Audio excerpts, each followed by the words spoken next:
The people are arriving. I hope to begin very, very soon. We're going to give it about 2 more minutes, maybe 2 more minutes before we begin. Again, I want to make sure everybody's here.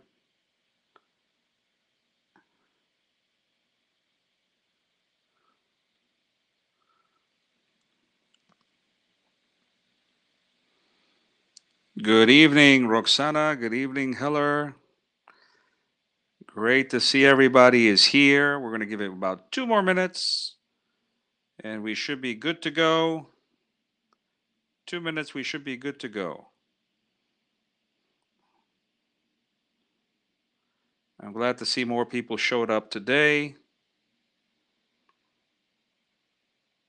We have a lot to cover, a lot of information, a lot of videos, a great deal. So I hope you're ready to go, do a lot of work, because we're going to be working hard.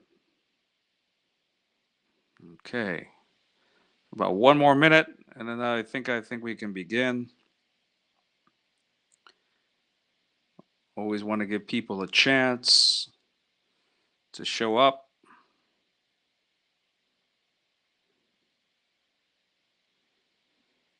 Okay.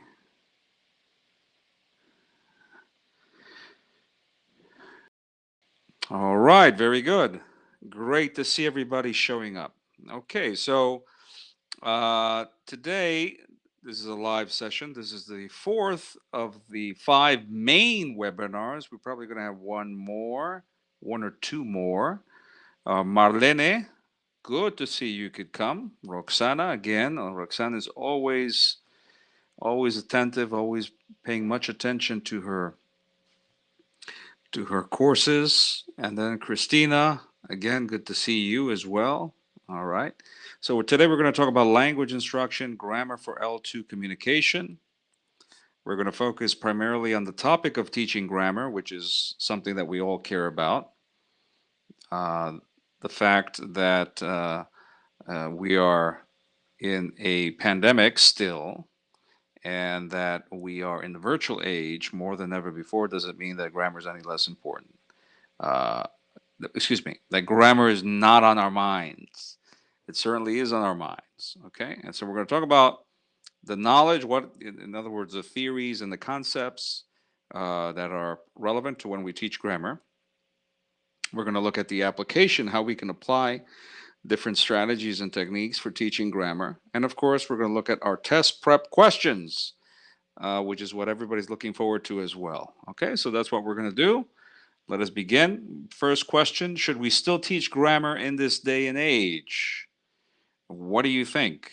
Now, again, we are about a year and a half into the pandemic, almost a year and a half into the pandemic. Should we teach? Hello, Flor. All right, Flor has also joined us. Should we teach grammar in this day and age the way we used to? Now, remember, we used to teach grammar. Grammar was very important. We spent time, during a course or doing a bimester or doing a semester, depending on what you were teaching. So, should we teach grammar? What do you think? Yes or no? I want to see some answers. I'm curious. I want to see. Heller says yes, we should teach grammar.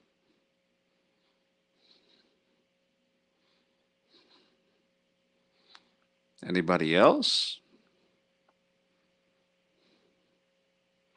Good evening, Nellie. No, because the most important thing, Roxana makes an interesting point. Most important thing to focus on these days is communication. It's an interesting point of view. Marlena says yes. Flora says yes, we should teach grammar. It's a trick question. It is a trick question. Who else? Who else is? I want to get one more answer and then we can proceed. Grammar is immersed into the way we teach. That's interesting. That's a very interesting point as well. In other words, whether we want to teach it or not, it's there. It's there. That's a very interesting point. Okay, so let's take a look. All right, so grammar, let's put it this way. So let me go back to the question. So grammar needs to be learned. Yeah? So that's one thing. Okay, so we have the question was, should we teach grammar? Now, the key to the answer to this question is, what do you mean by teach? So Leo, if you want to call me Mr. Mercado, doesn't matter. I'm fine with Leo. What do you mean by teach? So teach means, if you think about it, teach means the teacher is presenting grammar and trying to get students to learn it, to understand it, and to learn it, and hopefully to use it. Okay, so I would prefer to say, should grammar still be learned? And then the question is, what does learn mean? But in general terms, yes, grammar needs to be in a part of the learning experience. Okay, grammar needs to be a part of the learning experience. Students need to be exposed to grammar, and students need to learn grammar. The question is, how do they learn it, and for what should they learn it? That's the key question, or those are the key questions. How should they learn grammar? How should it be taught? And for what should it be learned? Those are the key questions. They've always been the key questions, but they're even more important now in this day and age. So let's take a look. I think we always agree. I think we all agree that grammar has to be there, has to be present in the learning experience. So, a couple of statements here. Which ones do you think are true? Grammar must always begin with a presentation. True or false? Or agree or disagree? If you agree, let's put some numbers here. Let's put some numbers to make it a little easier. So let's make this number 1, number 2, number 3, number 4, and number 5. Okay? So 1, 2, 3, 4, and 5. Number 1, do you agree or disagree? Grammar should always begin with a presentation. Yes or no? Number 2, grammar needs to be explained thoroughly all the time. Yes or no? Number 3, grammar can be harmful to students. Do you agree or disagree? Number 4, grammar is just as important as the 4 skills: speaking, reading, listening, writing. Is that true? Do you agree? And 5, grammar and communicative activities don't go together. They should be kept separately. Do you agree with that or do you disagree? So put the number and then put A or D to indicate if you agree or disagree. I will give you. Okay. Okay, here we go with one particular person who always has trouble accessing the link. Let's take a look here. I don't see it. There we go. Okay. We send the links, but okay. There we go. So let's see. 2 minutes. 2 minutes to give me your answers. 2 minutes to give me your answers. Let's take a look. Okay, 2 minutes are ticking away.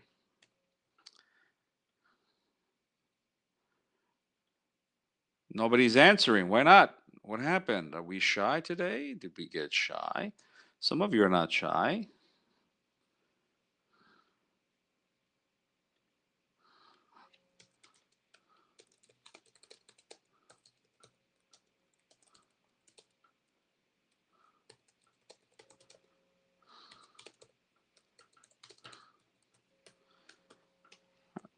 We're going to get some answers tonight. Come on, guys. Okay, Heller is giving me some answers. Anybody wants to join Heller? Christina, Daisy, Flor, Ligia, Marlene, Nelly, Roxana, Veronica. Who else wants to give me some answers? Do you disagree or agree with number 1? Agree or disagree with number 2? Number 3, number 4, number 5. Let's see some answers. Interesting. Heller disagrees with number 1.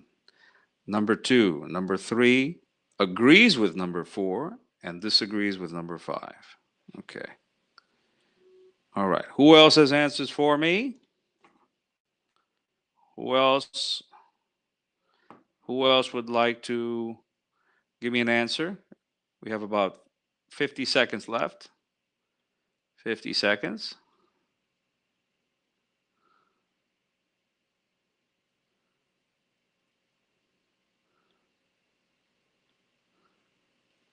So almost a minute. I'm getting messages as I speak from people who want to join. So please remember, we always send out, you need to register, and then what we do, oh, I see. I forgot to check. See, some people register at the last minute. Okay, okay, we got some people right here. We're going to confirm them. Yeah, it's always good to register early, because if you register late and I begin, then it's hard for me to do two things at the same time. I need to focus on you guys. Okay? Roxana disagrees with number one. Number two agrees with number three. Number four, and disagrees with number five. Marlene agrees with number one, disagrees with number two. Number three. Okay. Okay. I'll give you 30 more seconds. I want to see some answers while I'm telling some people over here.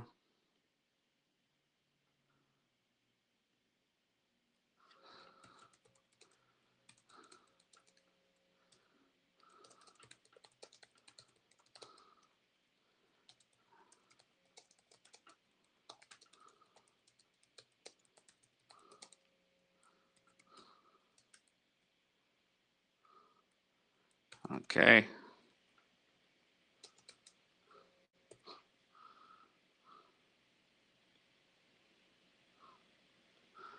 All right. All right. So let's see. Let's take a look. All right. So actually, that should not be an F. That should be a D.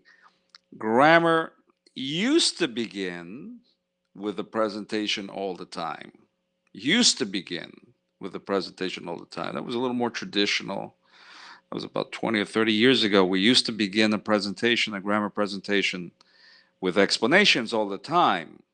Okay, we used to begin a grammar presentation with explanations all the time. That is no longer the case. We're going to see what I mean by that later. Grammar needs to be explained thoroughly, all the time. That is not true.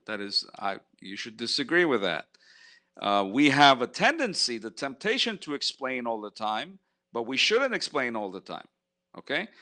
Sometimes we don't have to explain much at all. Students can figure out the grammar from the examples and from the input, from other input. Okay, so examples are input. So students can figure out how the grammar works sometimes from the input. Grammar can be harmful. Yes, it can be, because if you're trying to teach students how to communicate in a second language and you focus on teaching grammar so the students can learn it only to develop their explicit knowledge, which means they can describe it, they know how it works, they can't necessarily use it for communication, and then it can be harmful. That can be bad, right? So the students will be able to maybe memorize the rules, and they can recognize the formula, and they can complete the exercises, but they won't be able to communicate. That is harmful. That is not good. Grammar is just as important as the four skills. If you ask Dr. Diane Larson Freeman, she will say yes. She will say there is speaking, there is reading, there is writing, there is listening, and there is grammaring. Okay? She calls it the fifth skill. Okay, the fifth skill. And then finally, grammar and communicative activities don't go together. That is not true. They should go together because, again, grammar, and I want to make a point of this, grammar without it being used for communication is no good. Well, the utility is, it's no good if you're learning a language to communicate.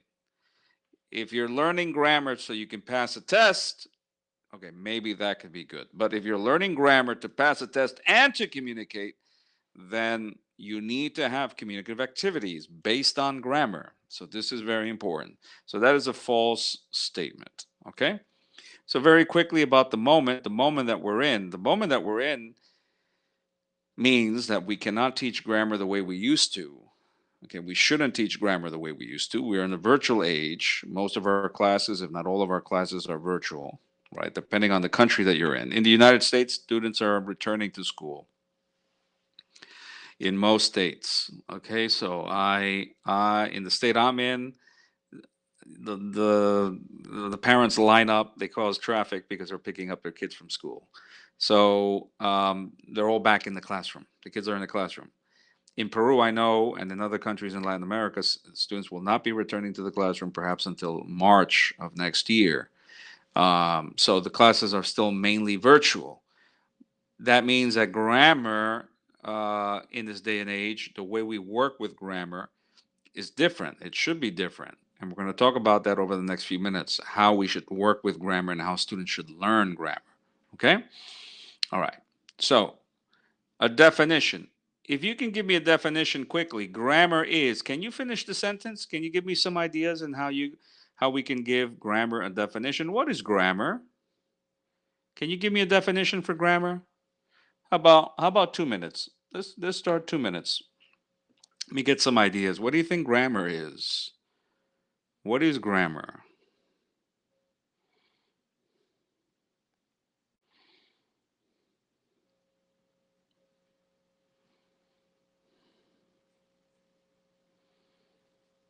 Would anybody like to finish the sentence? Grammar is. What is grammar? What do you think grammar is?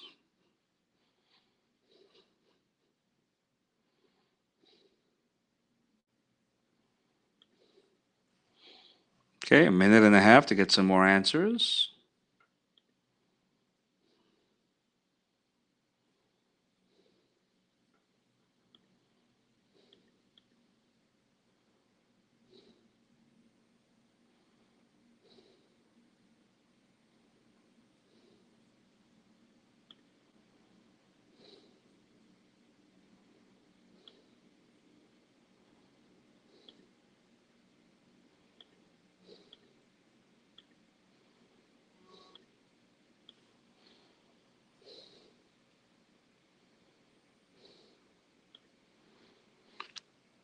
Grammar is structure and rules. Okay, Likia. Grammar is referring structures to structures of sentences, spelling rules, and so on. Okay, very similar. Roxana, it is a whole system and structure of a language. Interesting. We're getting some interesting definitions. Daisy, grammar is part of the language. Hmm. It has rules. Okay, as a consequence, it has rules. And good. These are all very good definitions. Yeah, so I think grammar provides, it has rules and it provides structure to the way we communicate. Okay? It is a system. We have to follow the system if we want to communicate in the language. If we don't follow the system, communication can be very difficult or impossible. So, for example, I can communicate without grammar, right? So I can say, if I go to a restaurant, I can say, uh, hey, that's rude. Don't do that. Hey, a waiter or waitress comes, not very happy.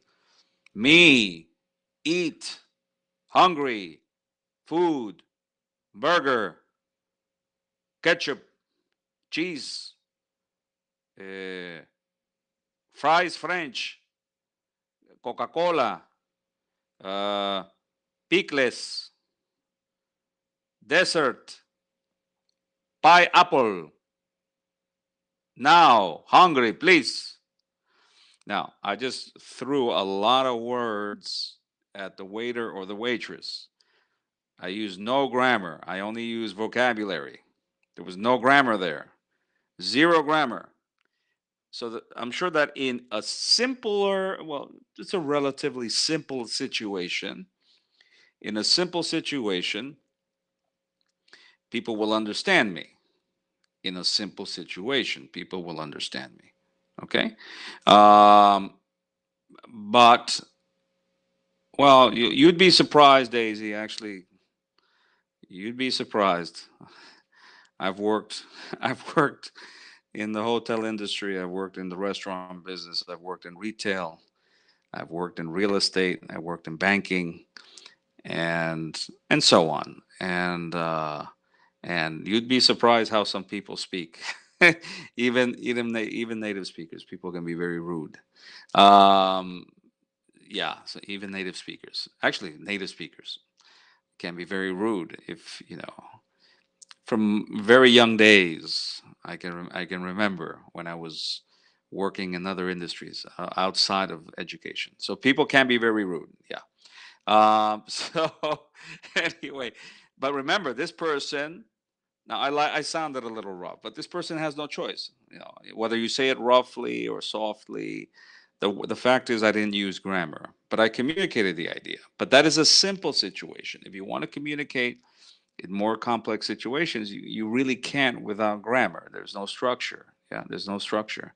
So again, so ordering food, ordering a burger, but what if you want to talk about global warming? It's impossible to speak and to communicate your position without grammar. Okay? All right, so we know what grammar is. Everybody gave good definitions. Why is grammar important? Now I'm giving you eight options here, and I gave you eight options. And so one is, do you think grammar is important because it gives structure? Yeah. Yeah. Well, we know this is correct. Okay. So it gives structure. We talked about it already.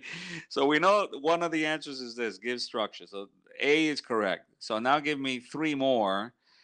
B, because it's fun and engaging. C, it improves fluency. D, it improves memory. E, it improves comprehensibility. In other words, people can understand you better. F, it promotes complexity. It makes the language that you speak or you write more complex, more sophisticated, which I think is a word I need to type. So, more sophisticated, your language becomes more sophisticated.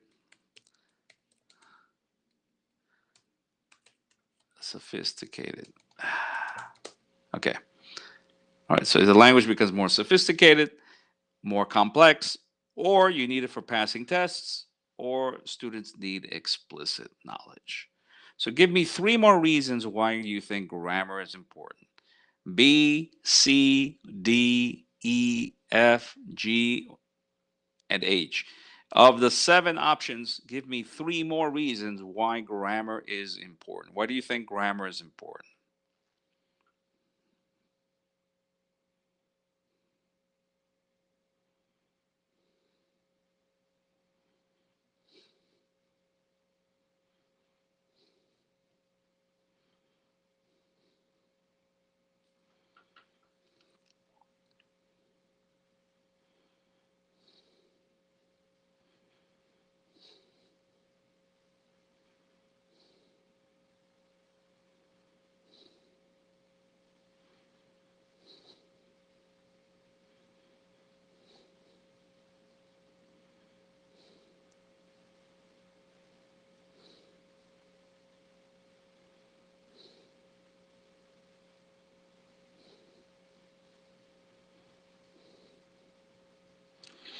All right, so Marlene says F promotes complexity.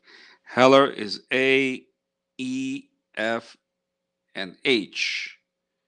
Okay, so there are different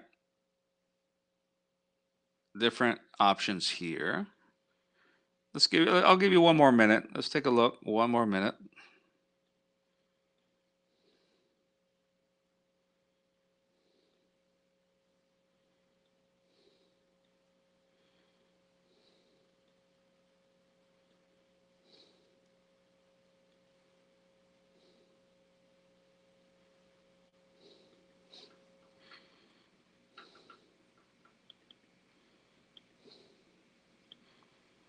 30 seconds.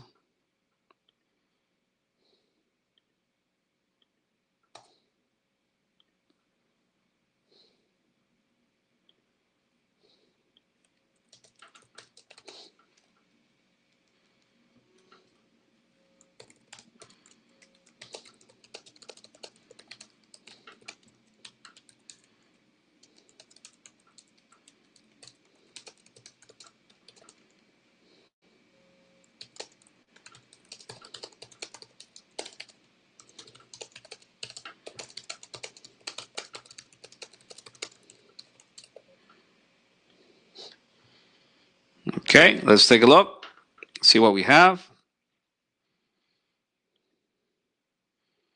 A, E, F, and H. Okay, let's take a look. Let's take a look here.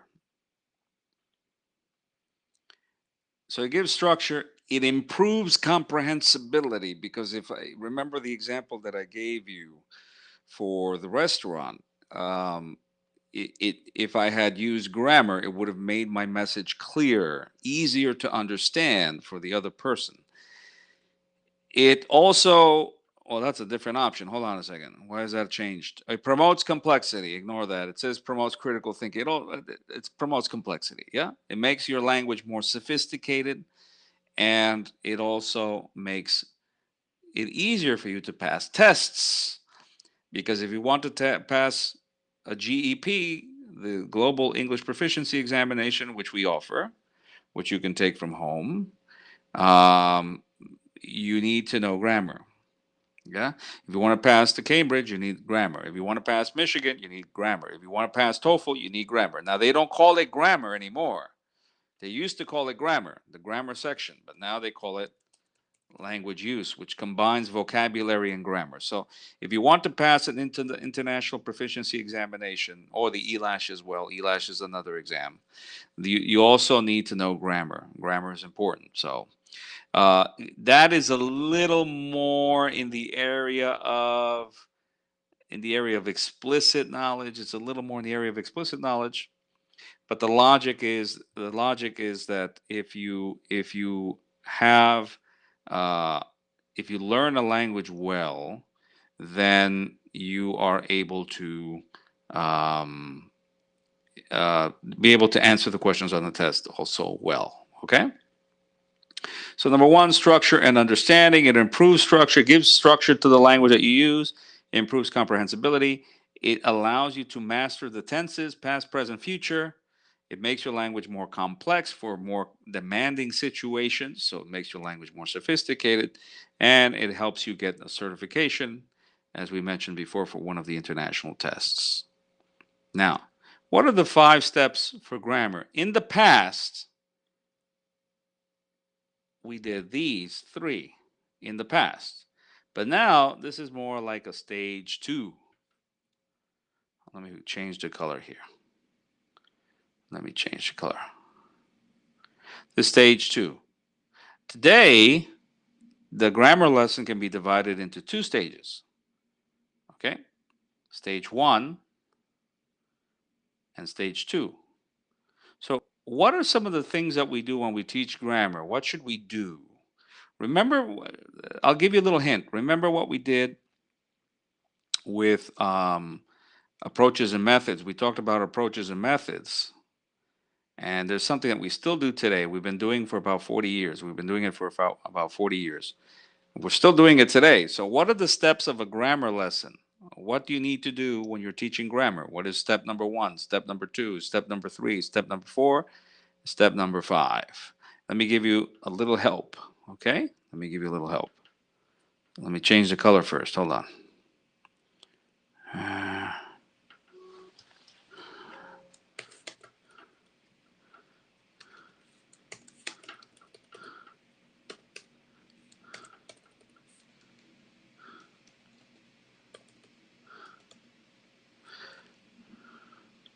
So I'm giving you some help here.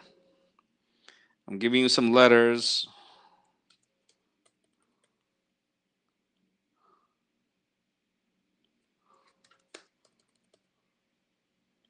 So give me the number and then give me the step. What are the teaching steps? What do you think?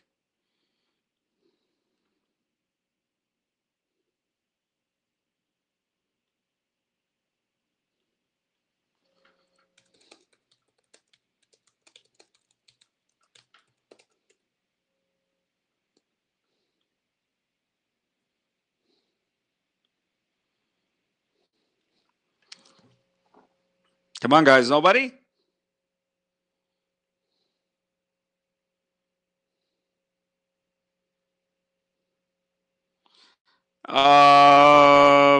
Kind of. Yeah. If step one, you're introducing the language in a certain way using what? It begins with an I. So yeah, that is kind of right.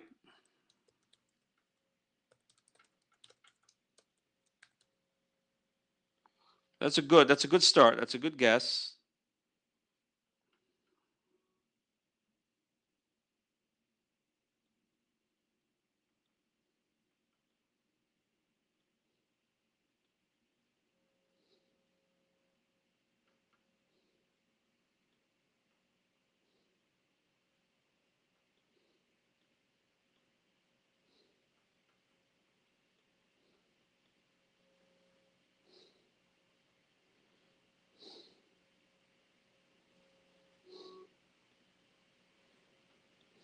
Okay. Any other guesses?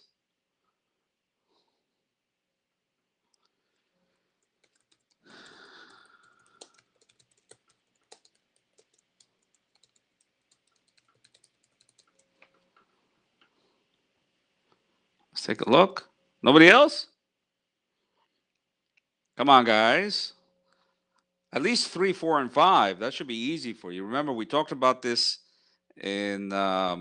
in the approaches and methods presentation. Remember,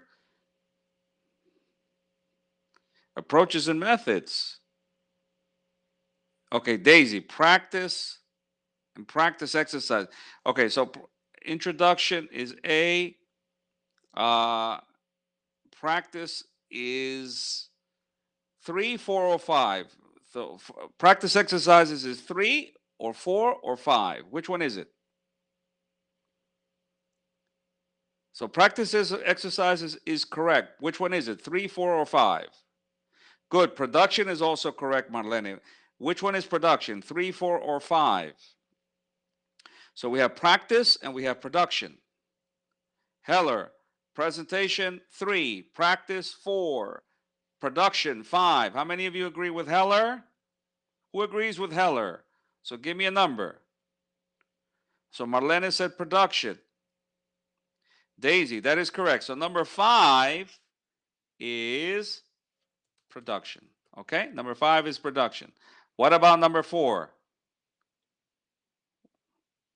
Do you agree with Heller? Number four is practice? Yes?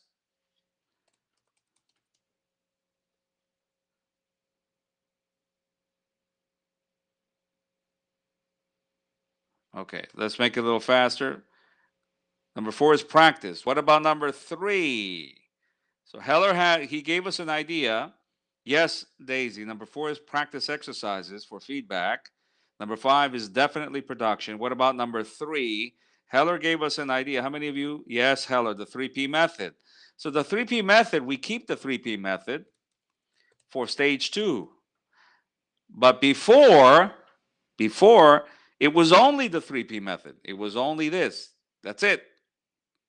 But today, that's not enough. Today, we must do this first. So what is number one and what is number two? So number one is inductive exposure. Thank you very much. Induction or I like the term Heller used, inductive exposure. Through how? Input with the target language.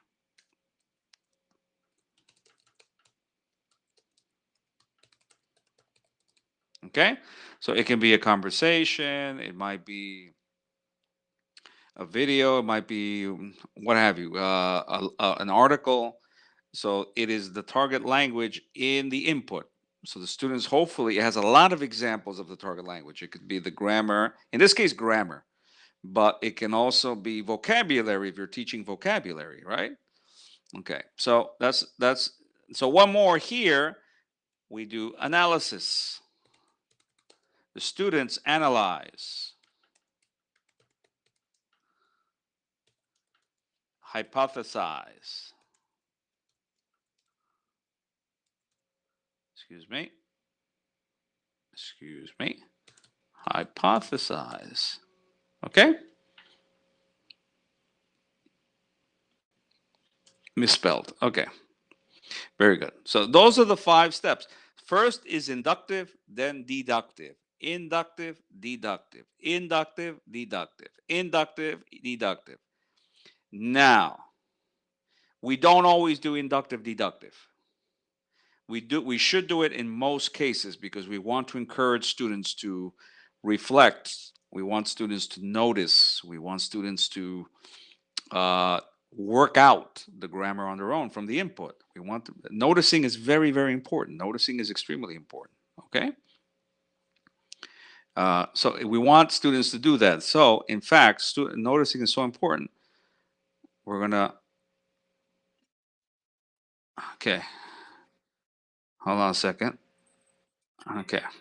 So noticing is very, very important. We want students to notice first. Okay. And I think I'm going to play a video on noticing as well. Okay. So here are the stages. All right. Input, analysis, and noticing, clarification, restricted use. This is presentation, practice, production. These are other ways to say presentation, practice, production. Here we say clarification because the student already thinks she or he has an idea, so we clarify, but it's really presentation. And then restricted practice is the exercises, yeah? Restricted use or restricted practice. Very controlled means exercises, usually, transformation drills, substitution drills. And then free practice, which is production. Okay, free practice is a speaking or a writing to get the students to use the grammar. Okay? All right. So, let's watch a video. What steps does the teacher take in the lesson? What is the purpose of each step? I want you to watch the video. From here, what do you see in the video? What do you see in the video? From here, or actually from here. From here, what do you see in the video? Do you see step number 1, step number 2, step number 3, step number 4, step number 5? What do you see? Which steps do you see in the video? Let's watch the video, and then you tell me. Do you see step number 1, number 2, number 3, number 4, number 5? All of them, maybe? All of them? Let's watch the video, okay? No, Jack, not right now. We'll watch you later, Jack, I promise. Okay. So she uses a story about her family to teach the future with going to. So this is a grammar lesson. Listen, this is a story about me, my story, this weekend. Okay? Are you ready? Listen, just listen. Don't speak, just listen. Are you ready? Yes. Ready? Okay. Tomorrow afternoon, I'm going to buy a present for my son because it's his birthday very soon. On Saturday, I'm going to have lunch with my daughter, and on Sunday, I'm going for a walk with all my children. Okay? Again? Again, please. Tomorrow afternoon, I'm going to buy a present for my son. Which one? This one. Okay? Yeah. Because it's his birthday very soon. No writing. Don't write. Just listen. Listen. Okay. Tomorrow afternoon, I'm going to buy a present for my son because it's his birthday very soon. On Saturday, I'm going to have lunch with my daughter.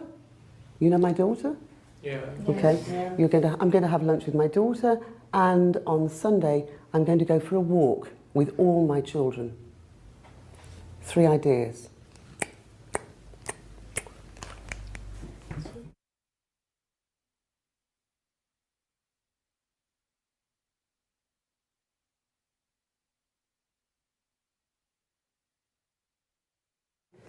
Tomorrow afternoon, I'm going to buy a present for my son. Listen, and watch, look. Tomorrow afternoon, I'm going to buy a present. What's this word? Okay, watch again. Tomorrow afternoon, I am going to buy a present. Buy. Tomorrow afternoon, I am going to buy a present. What's this word? Buy. Tomorrow afternoon, I'm going to buy a present. Buy a present. Okay? Tomorrow afternoon, I'm going to buy a present for my son. How many words? 12.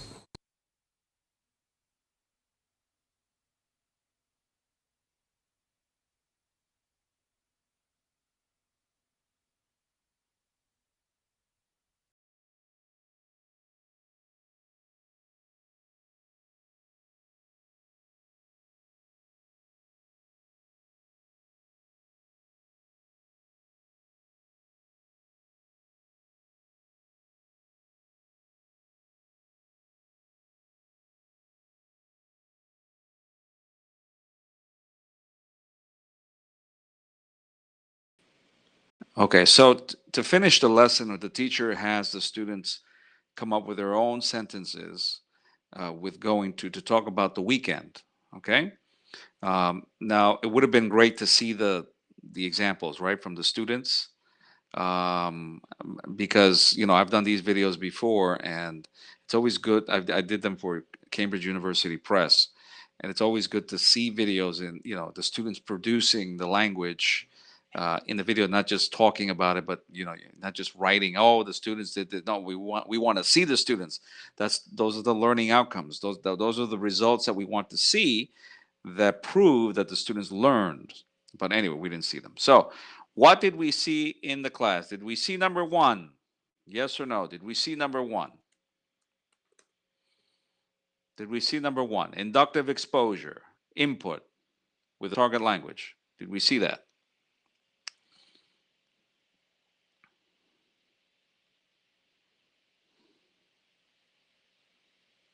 Did we see number one in the video?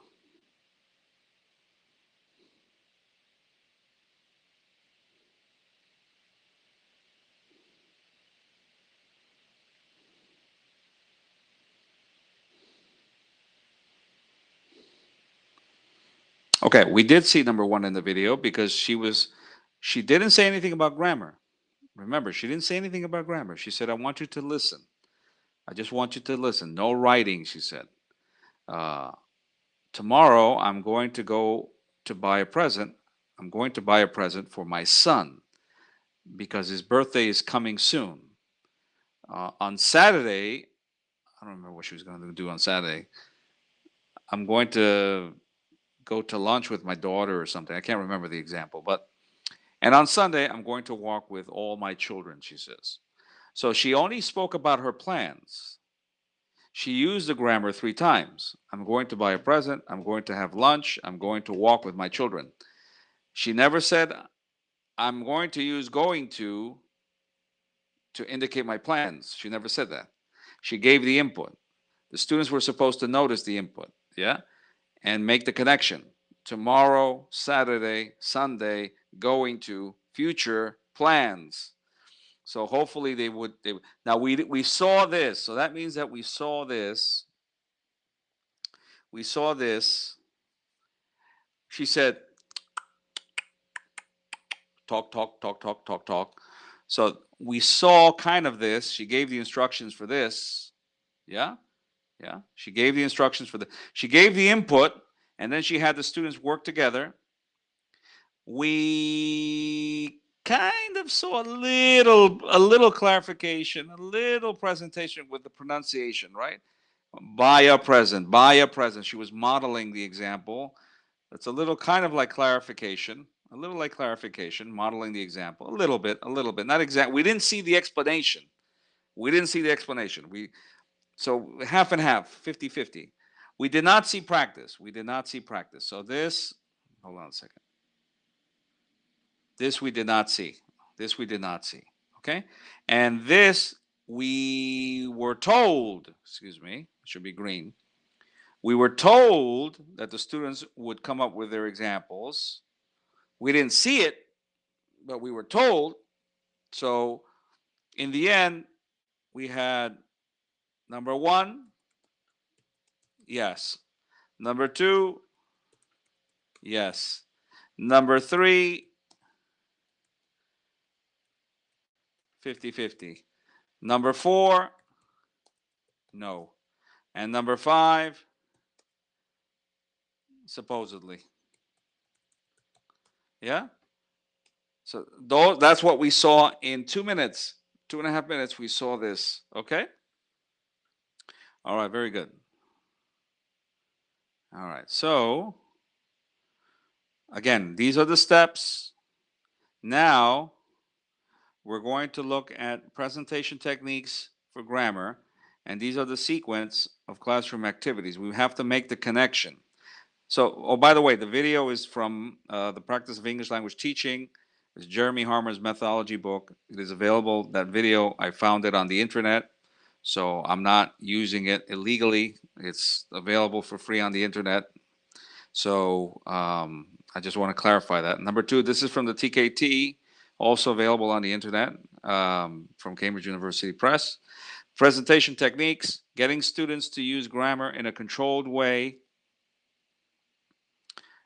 So when you see, this is the presentation. Number one, the teacher wrote the topic of the day's lesson on the board, making requests. Topic of the day on the board. What is it? Making requests. So what is the technique? Number one, getting students to use grammar. Is that the reason, the aim, or the purpose? So what is the aim or the purpose? What is the aim or the purpose? A, getting students to use grammar in a controlled way. B, highlighting the language focus and aim of the lesson. C, getting students to focus on the target language through the context of a listening activity. D, raising students' awareness of differences in register. E, getting students to focus on pronunciation of the target language. F, setting up the situation. And G, encouraging students to analyze structural patterns. Okay? So which one is it? A, B, C, D, E, F, or G? Now we can eliminate a couple. We can eliminate.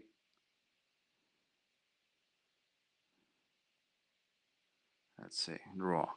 We can eliminate. So the topic is on the board, making requests. We can eliminate this. Yeah? Okay, a lot of people are giving me F. We're going to find out later if that is a correct response. We can eliminate this because register is something else. The teacher isn't teaching anything. There is no pronunciation, so E we can eliminate. And there is no structure on the board. The teacher didn't write a formula, so we can eliminate G. And there is no listening. This is not a listening activity, so we can eliminate C. Okay, so you have to look quickly. Look at the answers. Can you eliminate options? Yes or no? How do you eliminate options? A lot of people are saying F. We're going to see if this is the correct answer. Okay, I will give you 2 minutes and 30 seconds to do number 63, 64, 65, 66, and 67. Okay, again, try to eliminate your options and try to find the right answer. Try to make the connection, the words, the key words in the question with the options. Key words. What are some key words?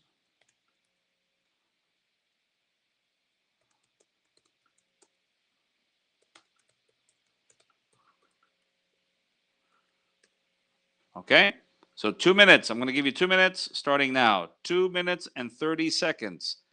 2 minutes and 30 seconds.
I see no answers. What happened?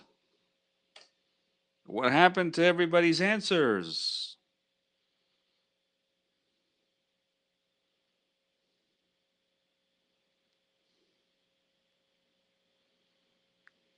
Why is everybody shy today? Why is today any different?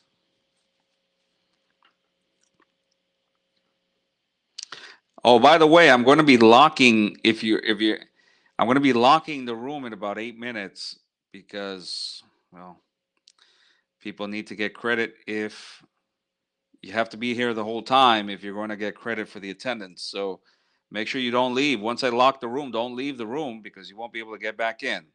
I'm going to be locking the room in 8 minutes. So please don't leave the room and try to participate because otherwise I don't know if you're participating. I don't know if you're here. I need to see you participate. Otherwise, I can't give you credit for attendance. Okay, so again, somebody just came back. So one more time, I'm going to lock the room in about 7 minutes now. If you leave the room in 7 minutes, you won't be able to come back. You won't be able to enter the room if you leave. Second, I need you to participate. I want to make sure that you're here. You could be there on my list, but you could be at McDonald's having a Big Mac. So yeah, I want to be able to make sure that you're there. A couple of days ago, we had a session, and I was asking people directly, "What do you think? What do you think?" They didn't answer for an hour. That tells me they weren't there. So if I'm asking you and I say, "Hey, Joseph, what do you think?" Joseph doesn't say anything. I ask Joseph 10 minutes later, "Joseph, what do you think?" He doesn't say anything. 30 minutes later, "Joseph, what do you think?" He doesn't say anything. Well, guess what? Joseph isn't there, and Joseph isn't going to get credit for attendance. So I need to see your participation to give you credit. Come on, guys. You got to participate now. Okay? So, Heller, let's take a look. Let's take a look at the answers. All right. So, the teacher wrote the topic of the day's lesson. It's here. Look at the language. Always look at the language. The teacher wrote the topic of the day's lesson on the board, highlighting the language focus and aim of the lesson, of the day's lesson. Very similar concepts, very similar ideas. Always try to find a match between the words. Okay? All right. So, no, that's okay. Hello, you're participating very well. Okay? The teacher asked some students to tell the class about important requests they had made in their lives. So, so again, these are the ways to set up the focus of the lesson. So that would be F. The students did an exercise completing the gaps in sentences with correct form. So when you see exercise, gaps, correct forms, verbs. Verbs is grammar. Exercise is controlled. Okay? Okay, so A. And then raising students' awareness, excuse me, this is G. The teacher elicited whether words and phrases like can, could, and would you mind were followed by the brace word. Can you, okay, so that would be analyze structural patterns. Now you know patterns. If you don't know patterns, means patrones. Okay, so no, but hello, there's no reason to apologize. You gave me the answers. That's fine. You worked.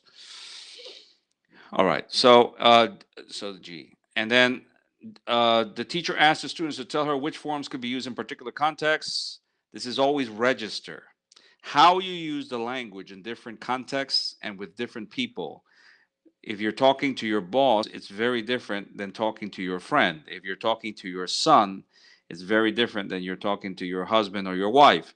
If you're talking to your best friend, it's very different than talking to a coworker, right? So the context here you see speaking to your teacher, speaking to your friend. This is a very important word. Please learn it because it's always on the tests. Register is a very important word. Please learn it. Register. This is a very important word. This is something we don't always teach our students.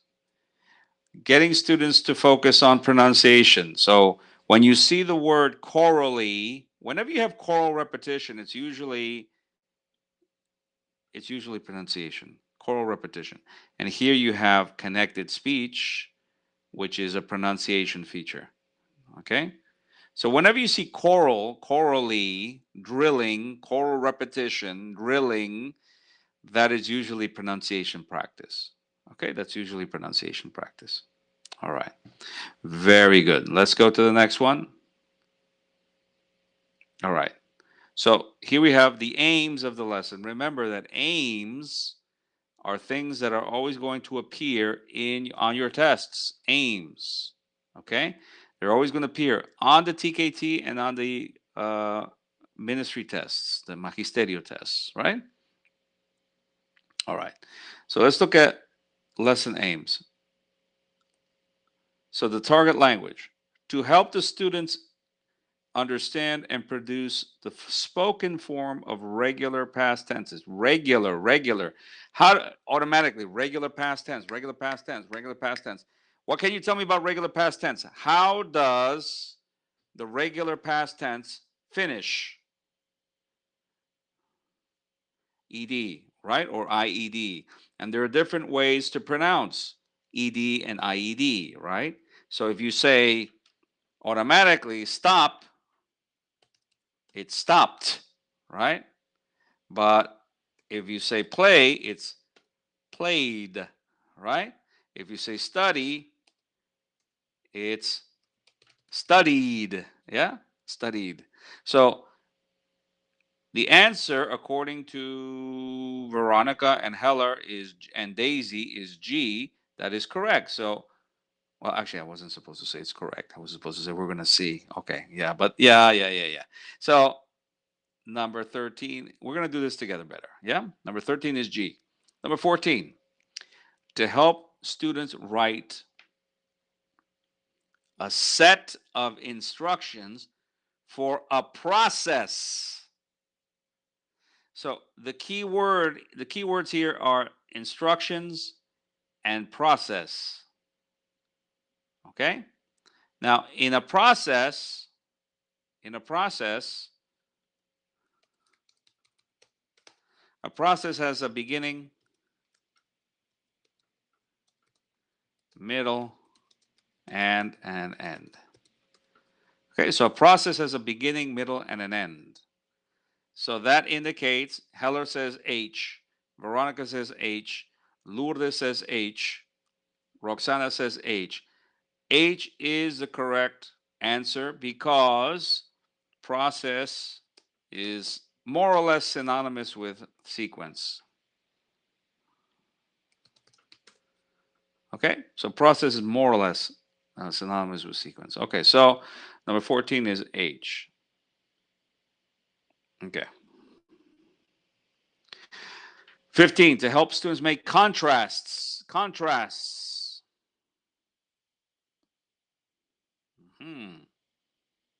So let me eliminate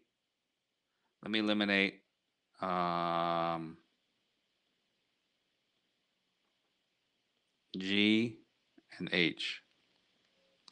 So contrast, let's find contrast. People saying E, contrast, this and this, this and this. Contrast. For a contrast, you need two or more, right? Items. Two or more.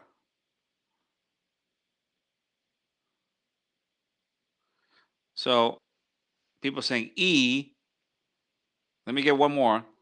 Lily is E, Veronica, Heller, Roxana, E. E is the correct answer. Excuse me. E is the correct answer. Okay? Because you see comparison.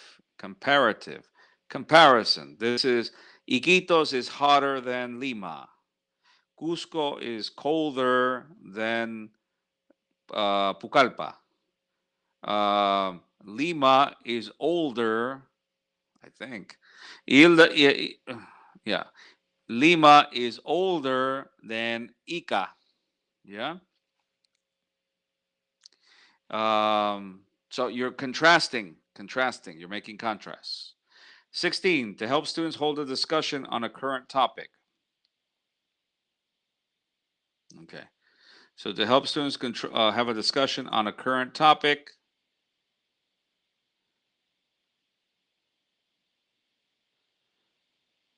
So we're going to eliminate E.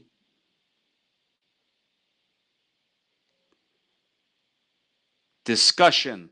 So immediately the magic word is discussion. So in the discussion,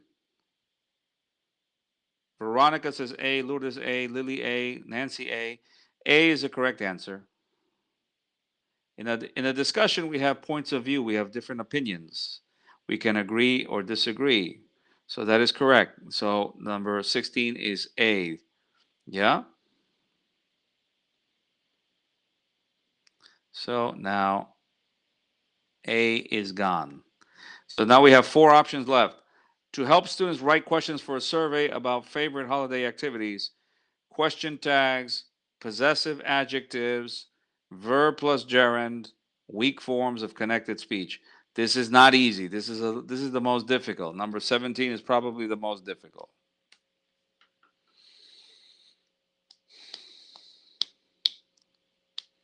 Yeah, so that is called a distractor.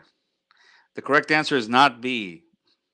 So they put B there on purpose to confuse you. They put B there to confuse you. But B is not the correct answer. In fact, B is not an option, okay? Because look,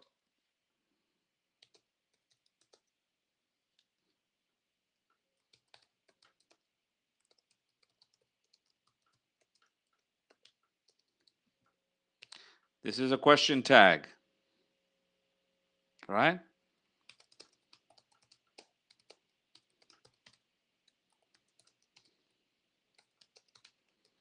Those are question tags.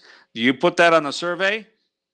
No, you don't put that on a survey. So question tag is not an option. So it's C, D, or F.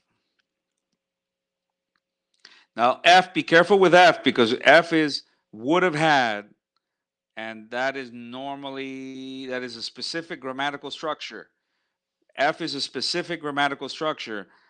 So would have had is, and it says weak forms in connected speech, which is a little more a grammatical structure. That is a grammatical structure. So in 17, we're talking about survey questions. So we're not talking grammar, we're talking survey questions.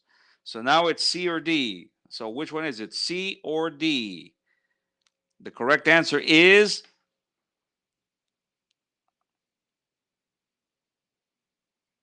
C or D. Which one is it, C or D? It is not F because F is grammar. So C or D. Heller thinks it's D. Daisy thinks it's C. Veronica thinks it's D. Let me get a couple more. Do I have any more options? I need to see you participate, guys, to give you credit for participating, for attending. So I need to see you participate. Lourdes thinks it's C. The correct answer is, look, holiday activities. Holiday activities. The correct answer is D. Okay? Because holiday activities, reading a book, uh, playing soccer, going to the beach, going on a picnic, going camping, etc. Those are verb plus gerund. Yeah? Yeah, verb plus gerund. I am going to go camping. I am going to go swimming. I'm going whatever. So most of these gerunds, they indicate an activity. So the correct answer will be the letter D. The letter D. So now we have 18 to help students understand and use the third conditional. The third conditional. Remember, the third conditional is An unreal situation that will never happen. The third conditional. Correct. The third conditional is F. Finally, to help students talk about family relationships, letter C. My father, my mother, etc. Okay? His occupation is, or whatever. Okay? All right. Very good. All right. We're going to listen to Jack Richards talk about grammar, and then we're going to scoot through the procedures. I want to take a little break at 9 o'clock. And so we're gonna listen to Jack talk to us about grammar, and then we're going to go into the different types of instruction, and then we'll take a break. Okay, we're gonna take a break. Okay. Yeah, we got a lot to watch. We got a lot to watch. We got like 4 more videos left. So okay, here we go. Yeah, we got a lot of work to do.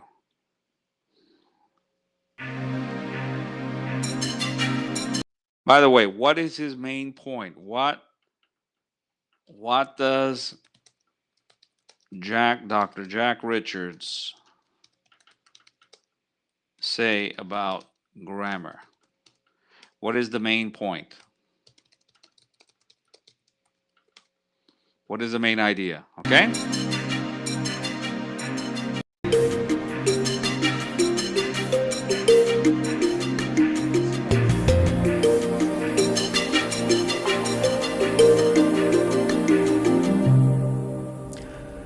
Hello again.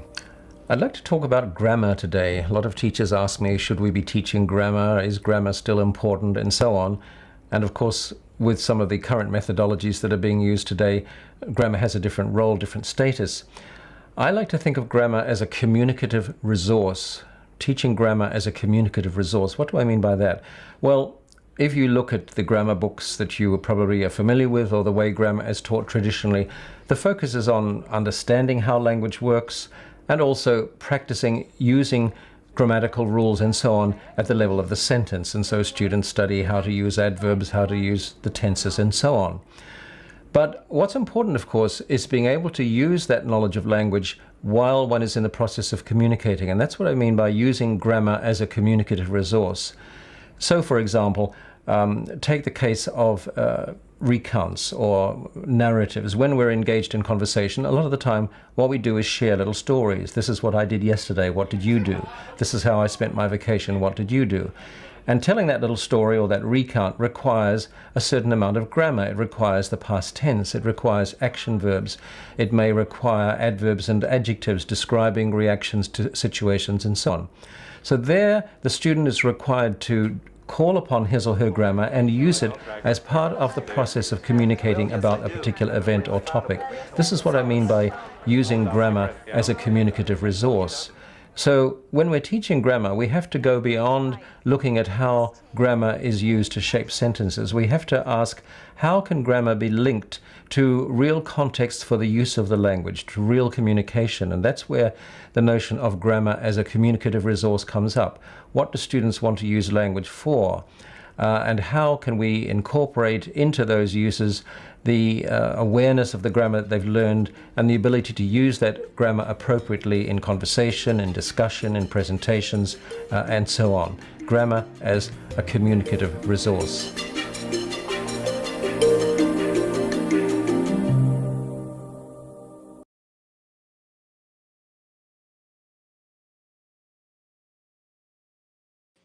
So I'm very glad that Jack, you were able to have the opportunity to listen to Jack. Jack was a publisher, he was the editor for one of my publications. When I wrote about autonomous learning, was in the book. Forgot the publisher. I don't have my books here. My books are in Lima, but I don't have a copy of my book here, but of that book. But he was one of the editors along with Dr. David Noonan, so that was very honored to have him there. Anyway, so using grammar as a communicative resource or resource, right? American English, resource, British, Australian, and New Zealand. He's from New Zealand. English is resource. Okay, so yes, so we have to have grammar as a resource or resource to help us communicate. That's what it's good for. You saw the examples that he talked about. So I would like to add that grammar is really not good at all if you don't use it as a communicative resource for communication in real life. If you cannot use the grammar that we teach you, or if your students cannot use the grammar that we teach them for communication in real life situations, it's useless. The only thing it's good for is a test. And in the end, people don't study just to pass tests. They study because they want to be able to communicate in the real world. Okay? All right. So let's go to the next one. Okay. So knowledge, let's go to the knowledge part. Remember, everything we do is either form focused instruction. Everything we do. We saw this before in the previous presentation. Form focused instruction. When we teach grammar, it's form focused instruction. Yeah. Uh, when we want to focus on fluency, we want students to speak freely or write freely. It's meaning focused instruction. So everything we do is one or two, okay, at different moments in the class. That's the way it is. We talked about the 3P method. The 3P method is still used, but we combine it with the inductive approach. And remember that in approaches and methods and in your course, in your different courses, if you haven't taken the course on language forms, you're going to see this. This is, for example, Jeremy Harmer's engage, study, activate method, all right, which is um, the combination of presentation. This is a modified version of the 3P method, yeah? A modified version of the 3P method. So here we establish the context, engage. Here we study, we focus on accuracy. This is a combination of presentation and practice. And the fluency is more like production, yeah, production. Okay. Here we capture the student's interest. We engage the student with some sort of input. So it's kind of like this can also be inductive, right? This is inductive in nature. So inductive, presentation practice, production. We can change the order, right? The same thing happens with Jim Scrivener's ARC, authentic use, restrictive use, and clarification and focus. This is like presentation, this is practice, this is production. But the students experiment first. They produce first what they can. You can change the order here as well. Okay? This is a little like test, test, teach, test. Yeah? Test, teach, test. Very similar. Okay? Very similar. All right. So when we're teaching grammar, we are developing explicit knowledge. So this is the knowledge that you have about the um, the language, how it works. And implicit knowledge is the knowledge that you have in your brain that is available for spontaneous use when you communicate. Okay? So it's available for spontaneous use when you communicate. So explicit knowledge is good for tests. Implicit knowledge is what we want for communication. Tests, communication. So implicit knowledge is permanent. It's in your long-term memory. It is available for production. Explicit is temporary. It's not temporary, but it's what you understand. You can explain the grammar. You can describe the grammar. You can identify the grammar. You can complete exercises on the grammar, but you can't necessarily use it for communication. So we really want implicit knowledge as the priority one, and then this is priority two, and basically that is mostly for international exams. Now let's take a look at a case study. We should be taking a break in about 15 minutes. So a case study. So here's a question. The student, this is a real class. This was a class that I observed. The teacher had just presented the past perfect. Okay, the teacher presented the past perfect. Uh, so the teacher gave a class, a grammar lesson about the past perfect. The teacher wanted the students to practice it. The focus of the activity in the textbook is Justin Timberlake. Now, this is the year just before the pandemic, in December 2019, November 2019. I was observing a class. November 2019, before the pandemic. Yeah. And in the textbook, the focus is Justin Timberlake. In the classroom, all of the students are 14 or 15 years old. And in the textbook, the task was the students had to look at different life events and achievements for Justin Timberlake, and on the timeline, write sentences in the past perfect. And then the teacher was going to check. So, for example, it had 1996, 1998, 2001, 2003, 2005. Yeah? So the students, for every year, the students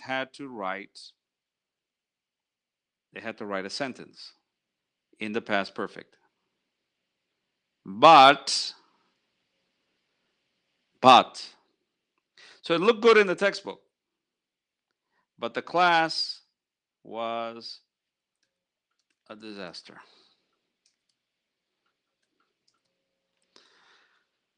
Nobody participated.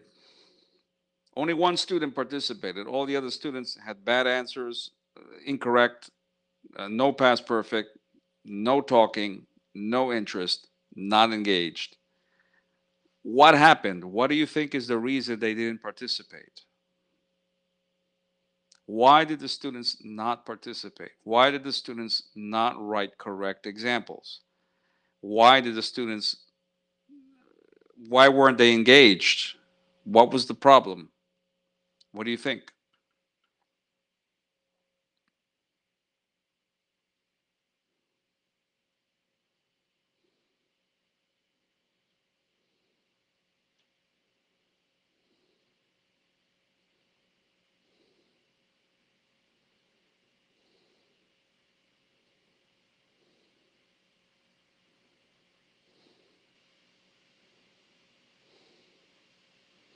Roxana says because the topic is not about a real context for them. That's an interesting opinion. How many of you agree with Roxana? Or do you have a different reason?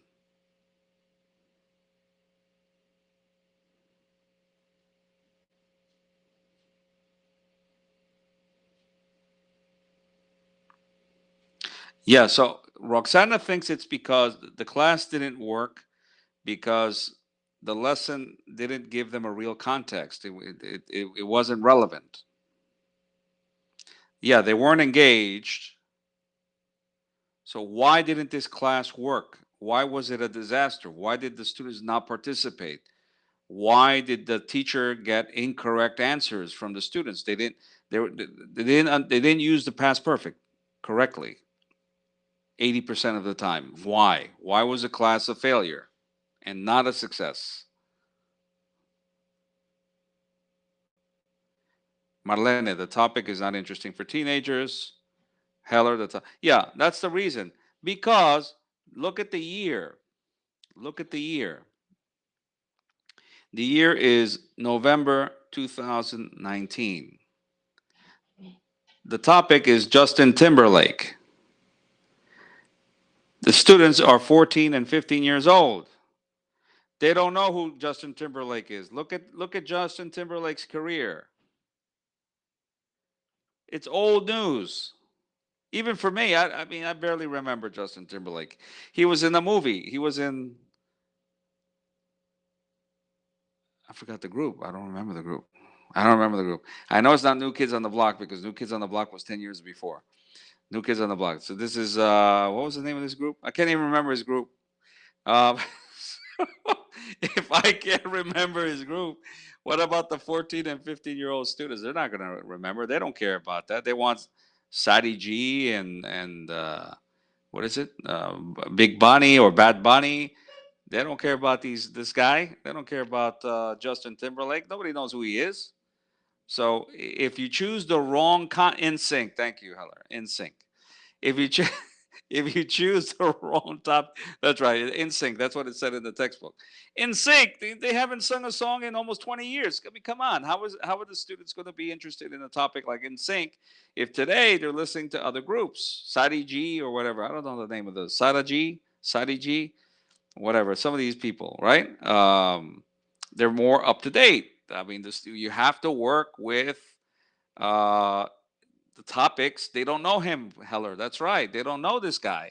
If the topic is not interesting, if the topic is not relevant, and remember the magical word on the ministry tests, if the topic is not meaningful, the students will not connect. They will not engage. If they don't engage, they don't understand. If they don't understand, they can't perform.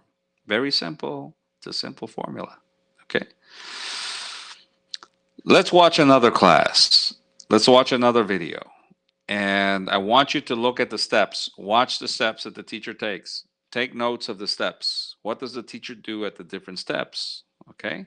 And then we're going to check and see how many of the steps you can see. You don't have to get all the steps. Just try to get some of the steps. Okay? Try to get some of the steps here. We're going to watch. This is another grammar class. It's a short video. It's not a long video. It's a short video. Let's watch this teacher.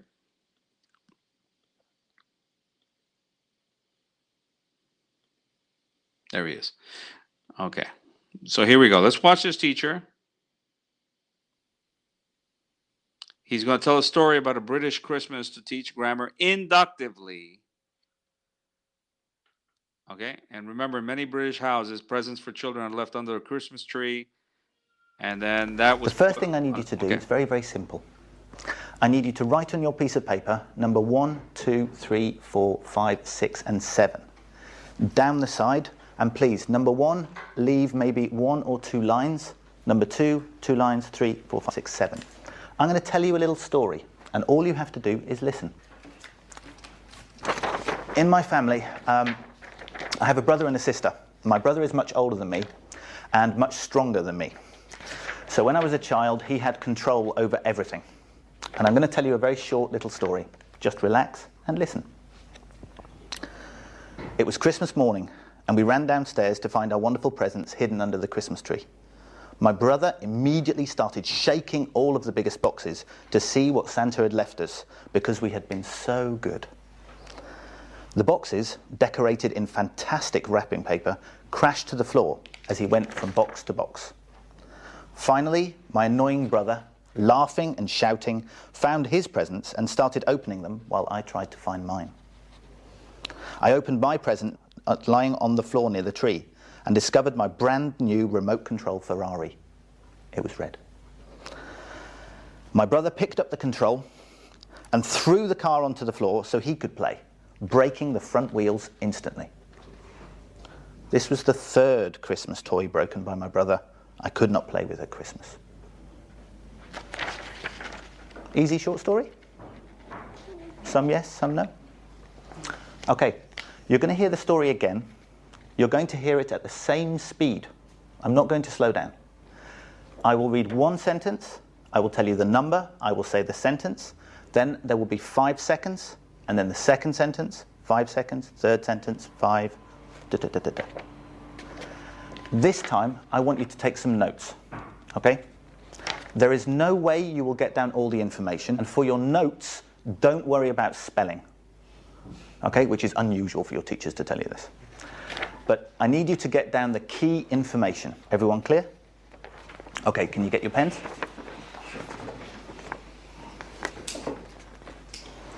One. It was Christmas morning and we ran downstairs to find our wonderful presents hidden under the Christmas tree.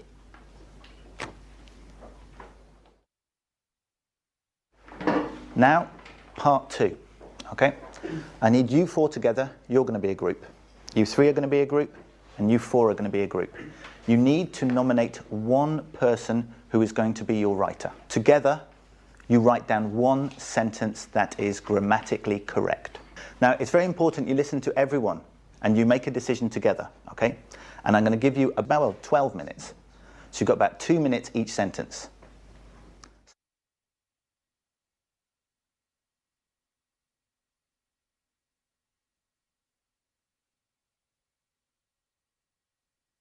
Okay, number 1.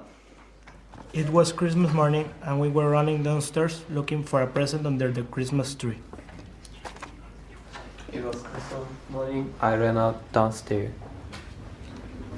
It was Christmas morning. There was wonderful presents under the Christmas tree. Okay, and original. It was Christmas morning, and we ran downstairs.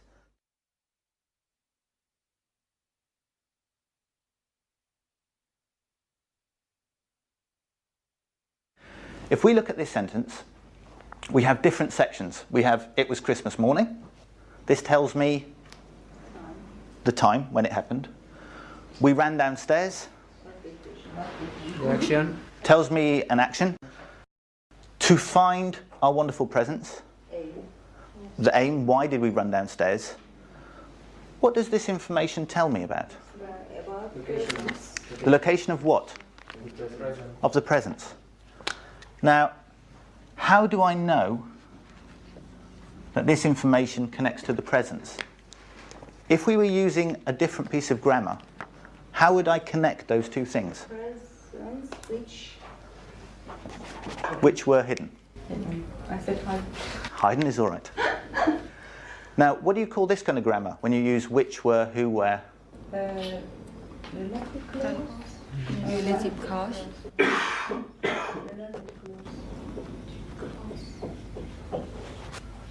It's a relative clause.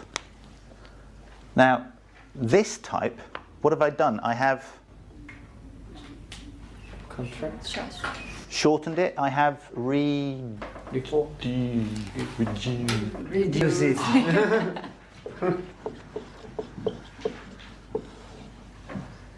It's called a reduced relative clause. Now, which words have I taken out? What kind of word is this? What's it called in grammar? Is it a verb? No. It's a Pronoun. pronoun. And which verb is this? People. The verb to be.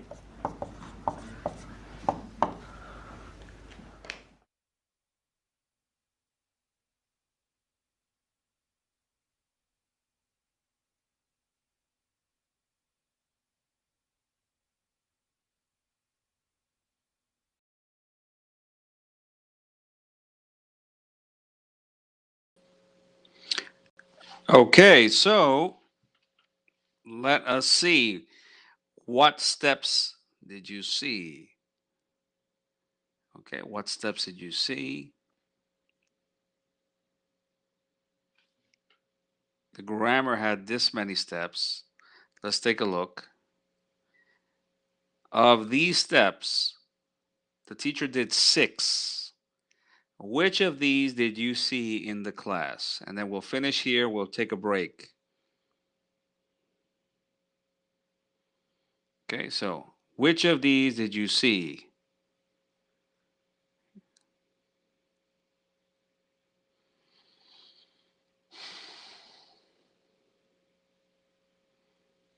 Did you see A? Did you see B? Did you see C, D, E, F, G, H, I? Which ones did you see?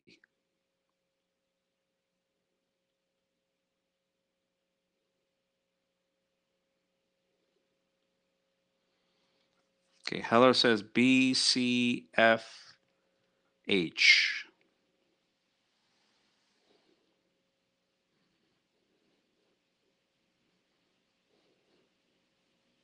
Hmm.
Okay, let's take a look.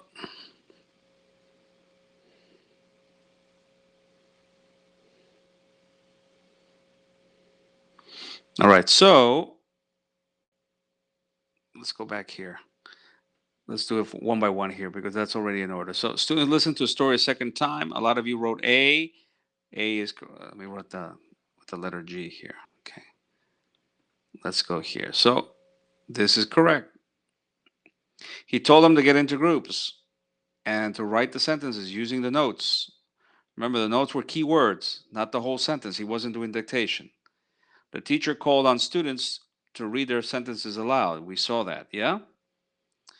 The students asked the students to predict the story first. No, that did not happen.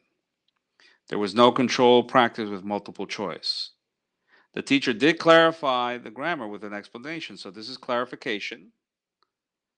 The teacher dictated the sentences for the students to copy. No, because the teacher read them aloud. And the students listened to the story for the first time. No note taking. Yeah? All right. And then, good. So it was 5, not 6. So 5. So 5 points here. Okay? A, B, C, F, and H. A, B, C, F, and H. Good. Oh, so that's Daisy. Okay, so Daisy is here. Daisy is back using Heller. Okay, so good. Okay. All right, so A, B, C, F, and H. We will take a break for 10 minutes. No, we'll take a break for 8 minutes. So right now it's 8:06 in Peru, 9:06 here. You come back at 8:14. 8:14. Okay, let's take a break, and I will see you back at 8:14.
All right, let's get it. Let's get it on. Let's get to the final stretch. So, again, just to show you a little bit the sequence, this is the sequence. There's a logical sequence.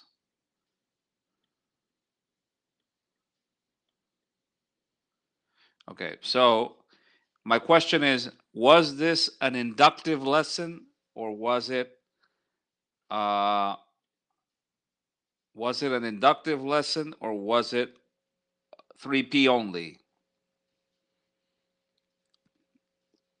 Was this an inductive lesson or was this traditional 3P?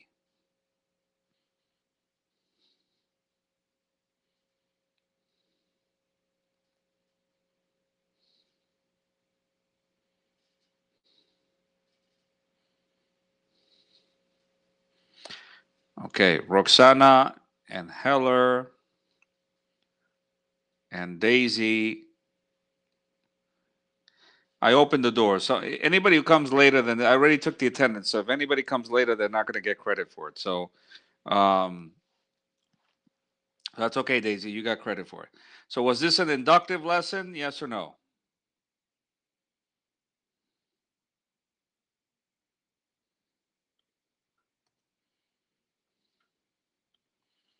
I think most of you seem to agree it was inductive. Let's see. Inductive. Anybody else? Inductive? Yes or no?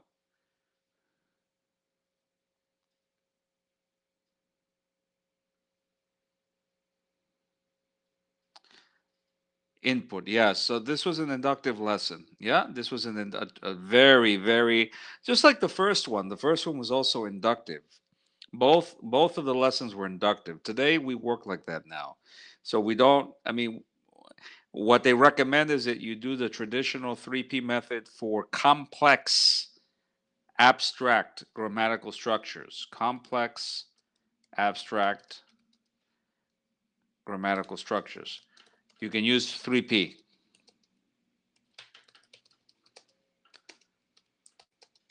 Not inductive. Yeah? So 3P not inductive for complex grammatical structures, usually high intermediate. B2. Yeah? But all the others, it's always good to begin with an inductive approach with input in the target language. Okay, so remember what we said. Schema theory, choosing the right input. You always have to choose the right input. If you choose the right input, then students will process the information, not like Justin Timberlake, but we want meaningful, high quality input that can help students understand the language, how to use the language. And so if they connect if it's something they understand, then it's easier for them to process and to use. So I want you to watch my twin brother. Okay, this guy looks like me. He looks a lot like me. And tell me, how does this teacher promote the understanding of grammar? Okay, how does this teacher promote? So I want you to pay attention. How does the teacher promote the understanding of grammar? What is the approach? Yeah. Uh, what does the teacher do that helps the students understand how the grammar is used? Let's watch.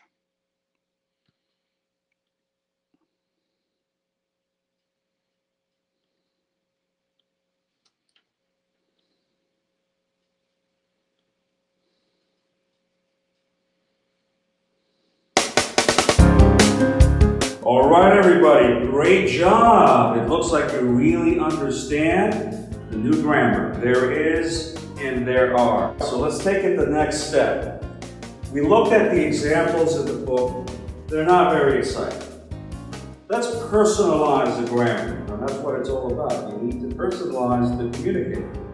I want you to look at these examples. There is shopping mall. There is great restaurant. There are volcanoes, and there are dance clubs. I want you to think about examples that would use these words, but in Peru. It could be Lima, or it could be any other place in the country. I want you to think for about a minute, and write down some ideas as you're thinking. Okay?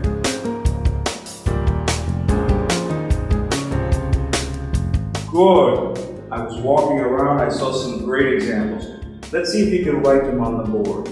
Ingrid, why don't you give us one for shopping mall? How about you do that?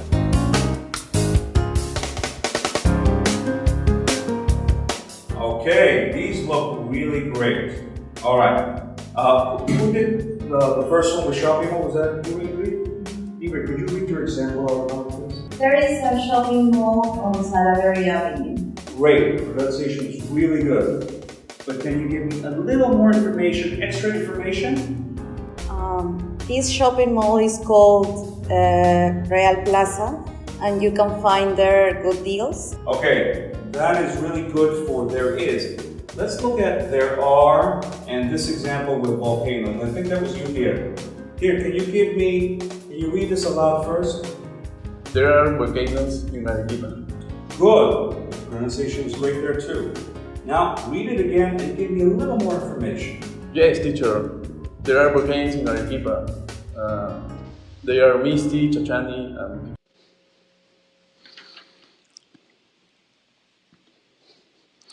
All right, so what did the teacher do to help the students understand the grammar better? Okay, how did the teacher get the students to understand the grammar, how it works?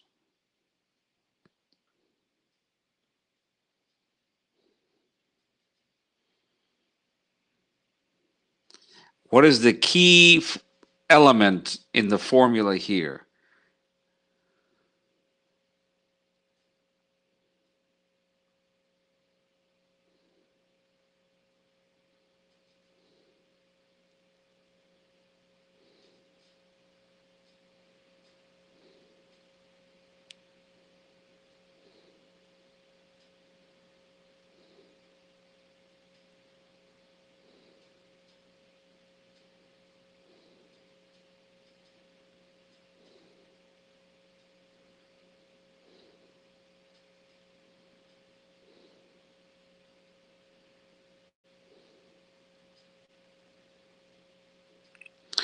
Okay, contextualize how, what context?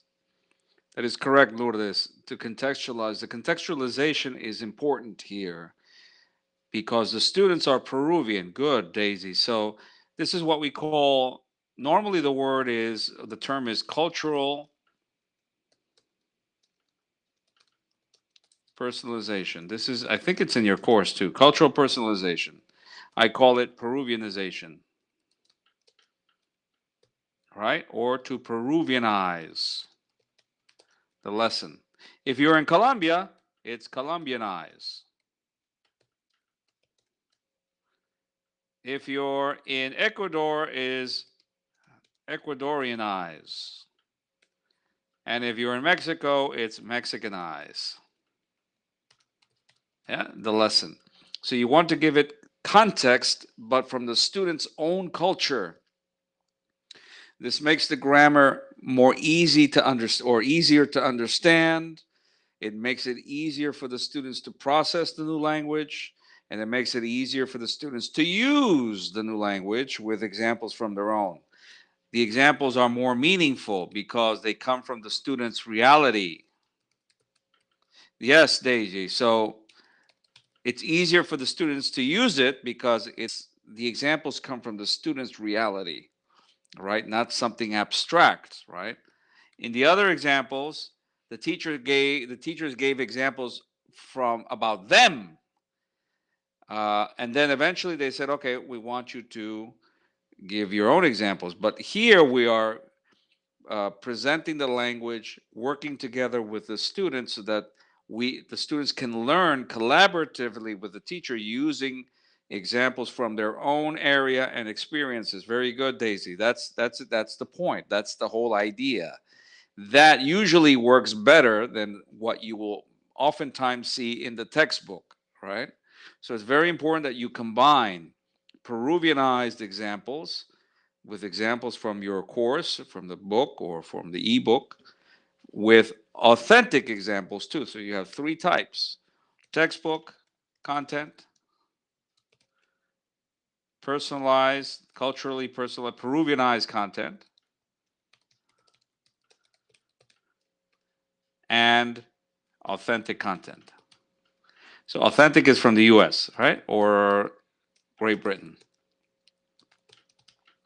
So you use the three: authentic content, Peruvianized content, textbook content. The three together make a better learning experience. Okay? Also, if you want to get the students to speak more, we talked about this in the speaking and listening webinars. You want to promote interactional language, which is what we always do when we have the students do communicative activities, right?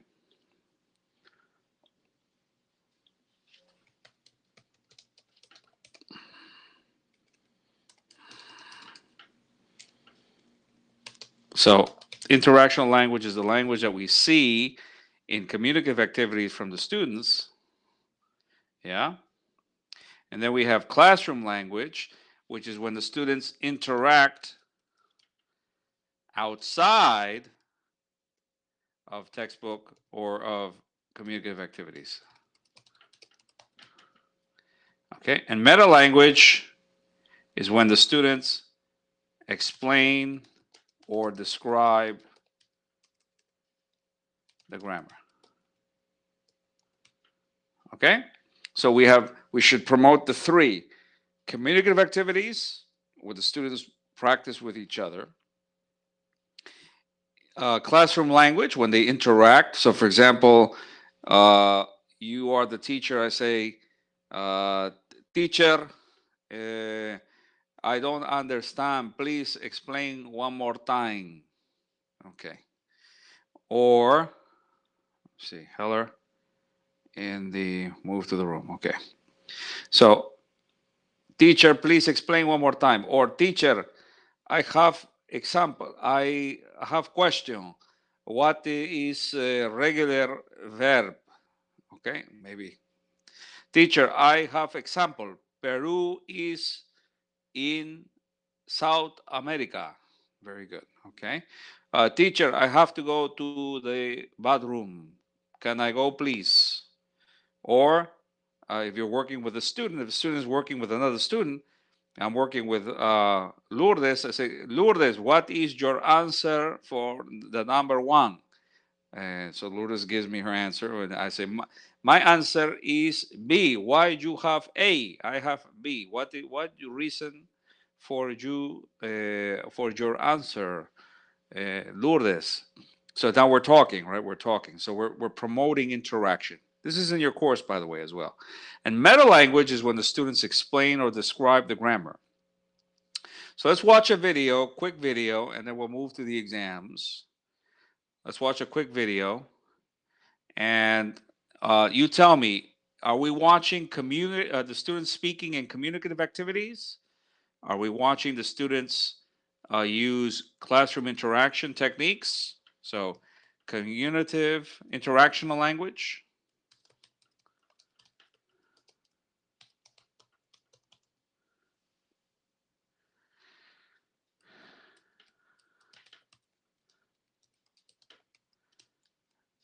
Interactional, classroom language, or meta language. Okay, let's watch the video and you tell me which of the three it is: interactional, classroom, or meta language.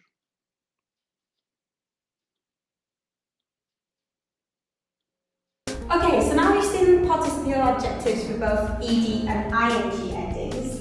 We're going to put them into practice in the next exercise, okay? So I want you to read the dialogue and fill in the blank spaces with the correct form of the adjective. Okay, but be prepared to justify your answers. Okay, we can start now. Okay, so let's see how you guys did in this exercise. Rodrigo, can you give me the answer to number one, please? Yeah. What did you get and why? The answer to number one is exciting because it's in reference to Las Vegas. Las Vegas is a city, so we use ing. Excellent, well done. So could you ask maybe Natalie the same question? Sure. Okay, Natalie, what do you have for number 2? The answer for number 2 is tired because it's in reference to Mike. Mike is a person, so we use ed.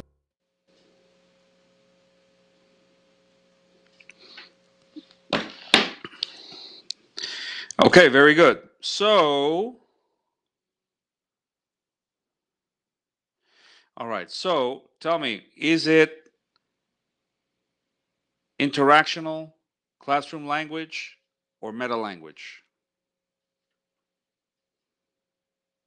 Daisy says meta language.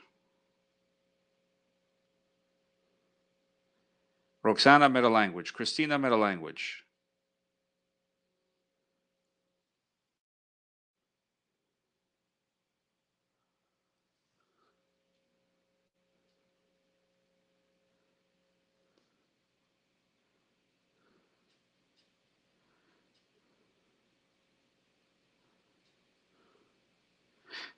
Okay, actually, the answer is meta language because the students are explaining how the language works. So, Rodrigo, he said the answer was boring, exciting, because Las Vegas is a city. So, if it's a city, if it's a thing, it has to end in ing. That's what he explained. Then Natalie explained that tired. She said tired had to end in ed because it was a person. So if it's a person, we use ed for the adjective. So remember, those are um, uh, prepositional adjectives, right? Um, so that's what they were explaining. They were explaining how the language works. Okay, participial adjectives. Excuse me, participial adjectives or participle adjectives. So yes, good, very good. So they explained it first and then gave an explanation, right? Very good. Okay, so that is what we need to get the students to do when we're teaching grammar. Get the students to explain the grammar to us so we make sure that they understand how it works. Okay? All right. Very good. Let's go to the questions from the test. Remember, we have the strategies. We're going to see what we have to do here. And I want to finish by 9, so I think we can do it. Let's look here. Look at the language. Emmy has given the following instructions for a role play in pairs. Remember, role play is always speaking. Which are the 2 language functions involved in this speaking activity? So let's look. Student A is having a party and student B is a guest that arrived early. Student A asks student B to help him or her with the music and the organization of the place. Don't forget to include language expressions like would you mind? Would you mind opening the bottles? Do you mind setting up the table? And then say, no, not at all. I don't care. That's okay. Or no, no problem. Which are the 2 language functions expressed in this activity? So you have to look at the language. Yeah. Look at the language in the task. Any key words? Would you mind? Do you mind? Not at all. No problem. So when do we say would you mind? When do you say do you mind? Okay? And then odd man out. So 2 of these are similar and one is very different, right? So asking politely, agreeing to requests, asking for suggestions, giving short responses, making offers or promises, showing interest or surprise. So when we ask for a suggestion, what is the language? When we ask politely, what is the language? When we make an offer or a promise, what is the language? And what do you see here? Compare. Okay, what do you see here and what do you see here? Which one is it? A, B, or C?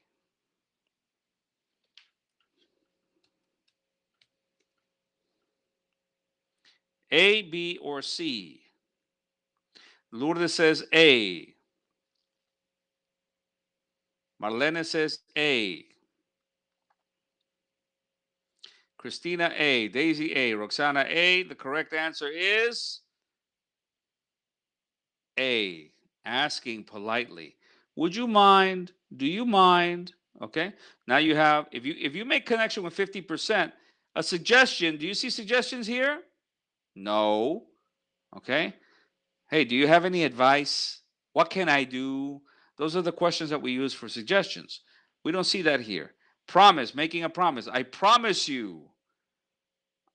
I I offer to offer you a free trip to the United States, whatever the idea is, yeah.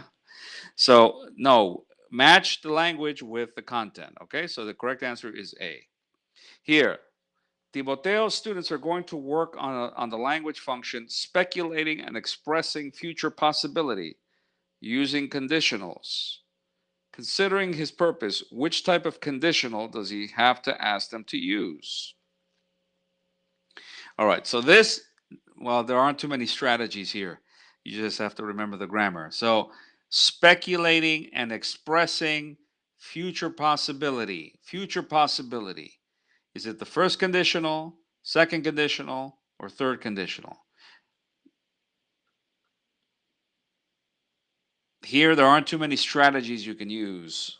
So let me put the number here. Number 54. Okay. Number 54. Roxana says A, first conditional. If I get the job, I'll buy a new car. If she says yes, I'll go to the party too. Lourdes A, Lita A, Daisy A. If we answer 3 more questions, I will finish by 9 o'clock. So yeah, so that the correct answer is first conditional. So here you have to know your conditionals. Okay, you have to know your conditionals. So this is a combination of teaching, but it's also grammar. Yeah. So what is the connection here? What are you teaching? Yeah. What are you teaching? What is this for? You have to know your grammar. Yeah, you have to know your grammar.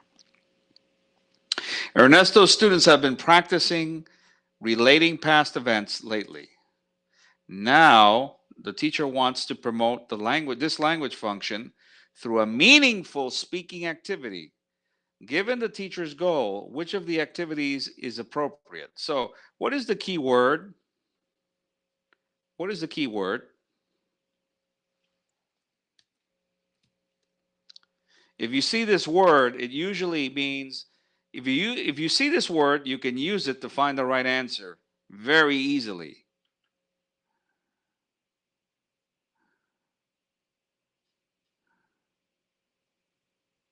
What is the most important word here that will help you find the right answer? What is the key word? Meaningful speaking activity, meaningful. Yes, so meaningful is the key word here. And I always do the same because I need to remind you this is a very important word. What is a synonym for meaningful?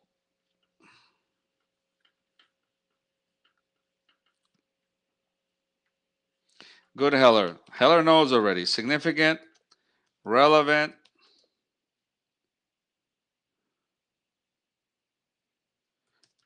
personal, interesting, important. Good. Okay.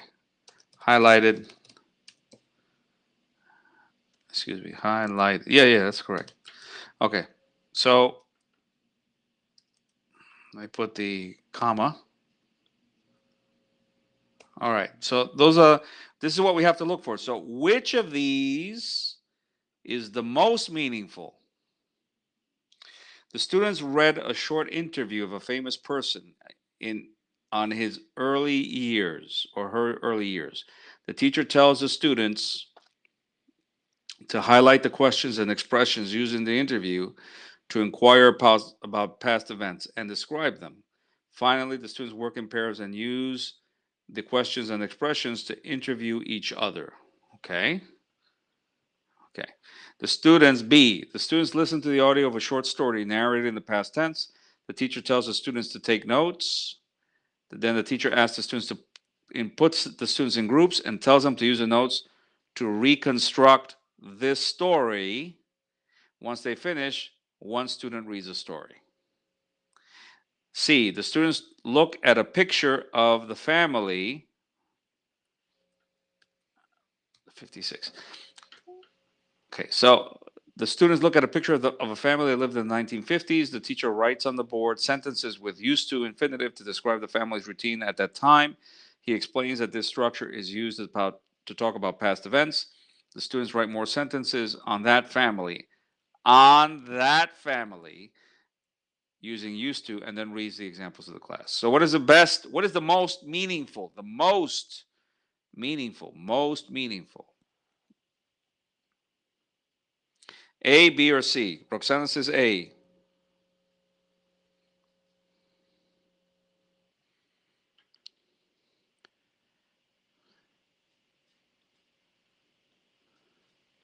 This you can eliminate because this is all about the family. This is nothing about the students. This is all about the family. So this is no good. No good.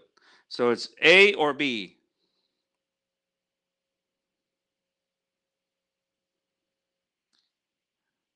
Good. So Daisy and Heller and Lily, everybody, the correct answer is A, because they're interviewing each other. Yeah. And the interview creates a new story, a brand new ideas here from the students. The focus is the students. Here, the focus is a story, somebody else's story. Here is the family. This is the one where the focus is on the students. The students are interviewed. The students are the center. Very good. Okay, number 68.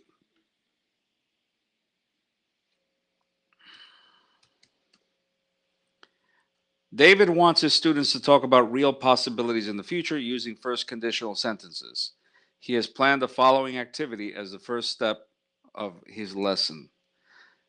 First, the teacher puts the students in groups. Each group gets a set of sentences which have been split into two parts. For example, if I don't study, I won't pass the exam. The students have to match two slips of paper to make a complete sentence. When all the groups have finished, the teacher elicits the correct sentences and writes some of them on the board. The teacher writes the following questions on the board. How many clauses do you see? How does the conditional clause start? What tense is used in the conditional clause? What tense is used in the main clause? When do we use this type of sentences? The students discuss their answers in their groups. Then some volunteers share their ideas with the rest of the class. Then the students do some exercises about real possibilities in the future using conditionals. Finally, the students create their own examples.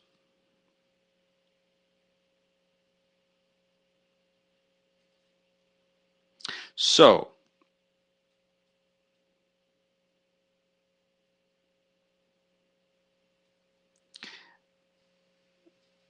do we see, is this an inductive class? Quick question. Is this an inductive class?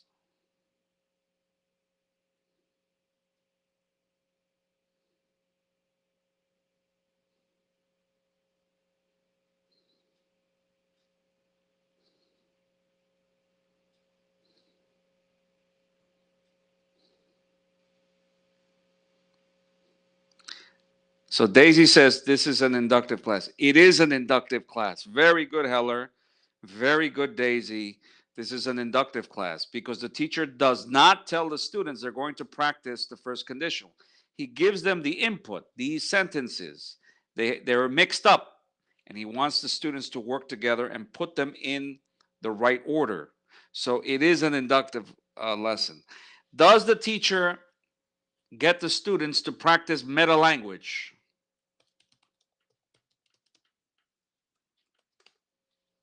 Do you see this teacher promoting meta language?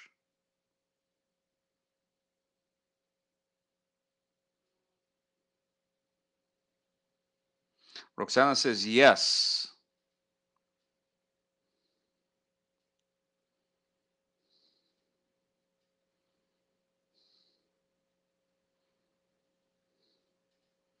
Daisy, yes. Heller, yes. What about Lily, Lita, and Lourdes? Marlene, what do you think? Do you see meta language here? Marlene says yes. Good. So we have, look,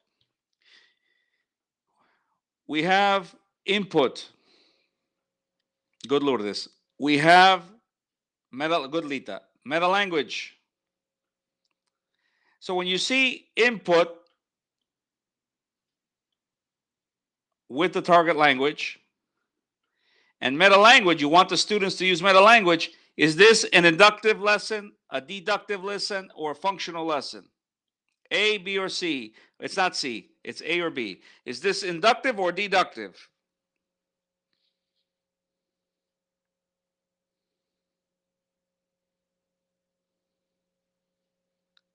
Heller, Lily, Daisy, Marlene, Lourdes, Lita, everybody agrees. The correct answer is A, inductive. Excellent, very good. So that's why we're practicing this, so that you can see, you can identify an inductive lesson that can help you find the right answer. Okay? Very good. We're almost finished. Okay, so that's the correct answer. Okay. This is the last one. Alonso wants to assess the written production of his third graders. So these are third grade students, primary, yeah? Elementary school. So this is the written production. Since Father's Day was celebrated last week, he tells them to write a paragraph about the activities they did during that day. Okay, so Father's Day was last week. He wants a paragraph from the students about the activities for Father's Day. The best paragraphs will be published on the bulletin board. Jessica is a student.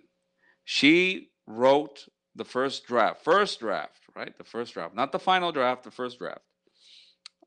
On the last Father's Day, my family and I prepared a delicious lunch.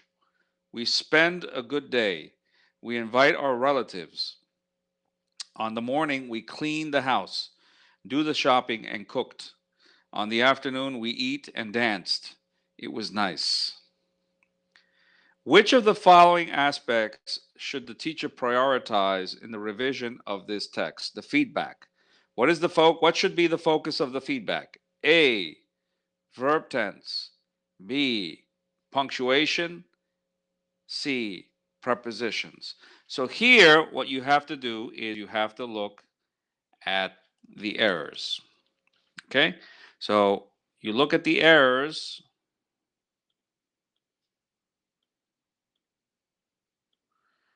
Okay, errors. On the last Father's Day, my family and I prepared a delicious lunch. We spend a good day. We invite our relatives. On the morning, we clean the house, do the shopping, and cooked. On the afternoon, we eat and danced. It was nice. Okay, so we look at the errors. Error, error, error, error, error. That's it. So 5 out of 9. Is that punctuation? Punctuation is period, right? Periods and commas and preposition. Preposition would be on. That's an error. But there are more with the tense. So the focus here is, remember, write a paragraph. What is the aim? Write a paragraph about the activities they did during that day. So the focus is, what are the students practicing? The students are practicing what grammar? What grammar are the students practicing?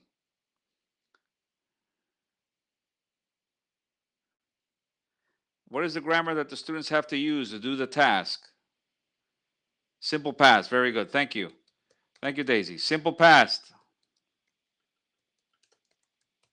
So the focus of this is the simple past, the errors of the simple past. So automatically, the focus is verb tense. Okay, verb tense. Verb tense. All right, very good. Good job, everybody. Daisy, you did fantastic today. You a lot of participation. Very good. So everybody, listen. We have come to the end. We have another one on Thursday. Don't forget to check out on Facebook the new NYC Teachers Community. Join the teachers community. I'm going to start giving some short little excerpts. Okay, on the community, and then I'm going to be posting the invitations to the. I think I'm going to give another one called Best Practices in ELT, and then in September I'm going to give another one called the 4Ds of Teaching. That's going to be another talk in addition to the regular webinars. And we'll give you credit for that time as well. Okay, so thank you for coming tonight. I'm glad that you can make it. And Daisy, great job. Heller, as usual. Lourdes, Lita, Lily, Marlene, Nancy, Roxana. Always please double check your emails, okay, Christina? Double check when I confirm or when we confirm, either me or customer outreach, we confirm.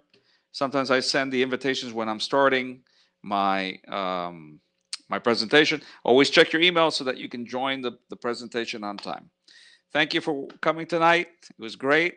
And I'll see you on Thursday if you want to come on Thursday. Yeah, actually, you all have to come on Thursday because you haven't seen the one on Thursday. The one on Thursday is reading and writing. So I'll see you on Thursday, okay? And Enit Herrera, good. I'm glad you wrote that, Enit. Enit was here. Okay, very good. All right, so on Thursday, there will be another presentation. I'll see you on Thursday. Bye-bye, everybody. Good job. See you on Thursday, Lita. Bye, Daisy. Bye, Marlene. Bye, Heller. No, Heller, I know. I know your name. Bye, Roxana. Take care now. Bye. Bye, everybody.